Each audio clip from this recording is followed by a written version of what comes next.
Guys, I thought I would do something I hadn't done it in a while. I decided, right here you see my Safari and all of its coils. On the floor here you see the huge Watt coil,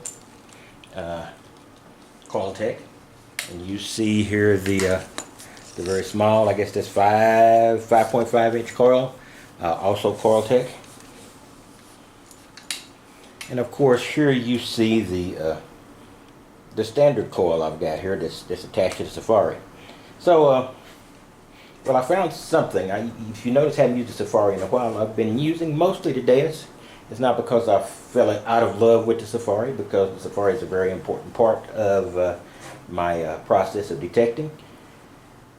But I had an issue I have the standard coil here, and there's a few parts that I pretty much pounded, if not to surrender, at least to a partial surrender. Not an unconditional surrender, but there's not a lot there that I think I have missed. Though I definitely have missed something, and probably something very, very valuable or very, very intriguing.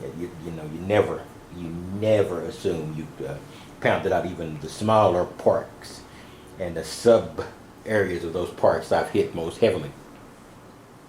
Well, the one thing is, in a couple of these parts I've gotten some very deep memorials. I mean, very deep memorials. I've gone 6-7 inches down, hit memorials, and I want to see if I could push that a little bit further. Now, the optimum way to push that would be with this, with the big Watt coil. And the only issue with that is it's heavy as Hades to maneuver that coil. And I have a sewing aid. I don't use it very often. Even on my short hunts, this one begins to tire me. Not that I can't swing it, is that you want to swing it at a solid pace, and when you are at that weight limit, you do feel it a little bit, and it's more difficult to do it. So that constant swing you want begins to break down a little bit and get slower and slower, and it doesn't take very long. I try to stay in relatively good shape. At least my upper body is in fairly good shape. The rest of it's pretty much a mess. But so I should be able to swing that coil more consistently and get a little bit more depth. But I just don't use it much because it's a pain in the butt. And this Watt coil is heavier than the other. The coil cover is not light. Plus all of these supporting branches here, each one of those is added to the weight, so the current Watt is, in my opinion, heavier than the previous Watt, which I've had both Watts. I didn't have another Watt, which is far. The other Watt I used was with the Adventure series of Mind Labs. I think it was a 705. So and it was a pain in the butt. So I decided to try to buy another coil, and the coil I chose, and I might stay on this end because I really can't.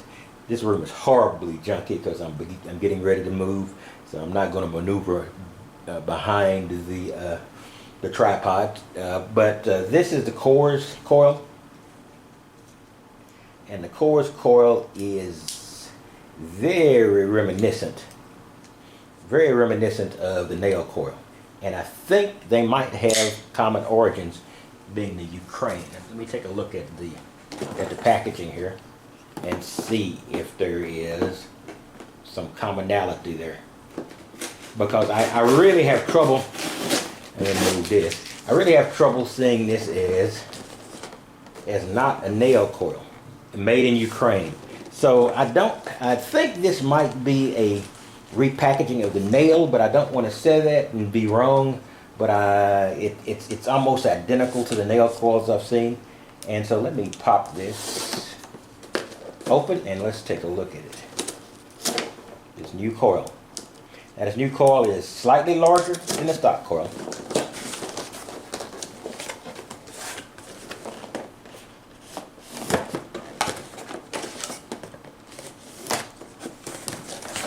But it is not a lot larger that would make it hard to maneuver. So let's just go.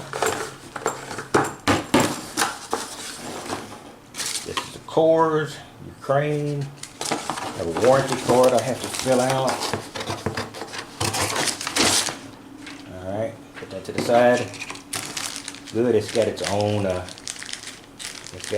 set of installation screws, etc.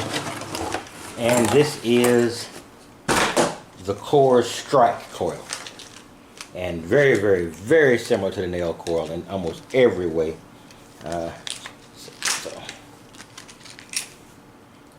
And this is the Strke Coil, and it is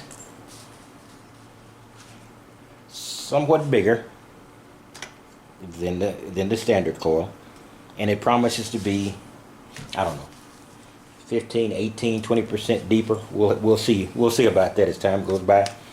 But in it, you know, like all of the nail coils, it comes with a cover. At least all the ones I've bought. Might be some out there that have it.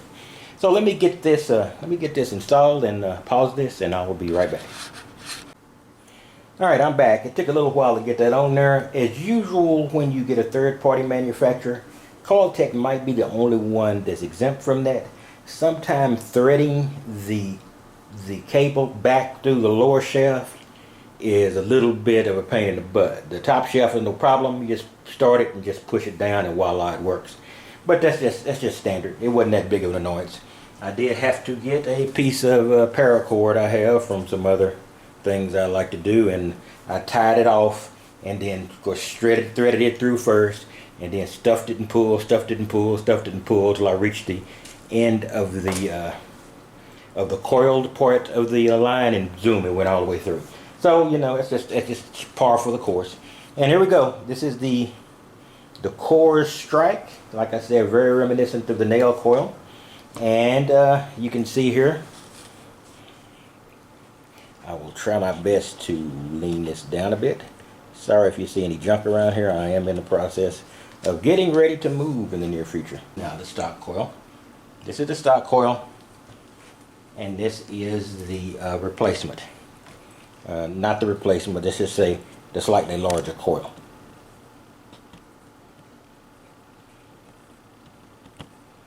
Okay, so you see the difference.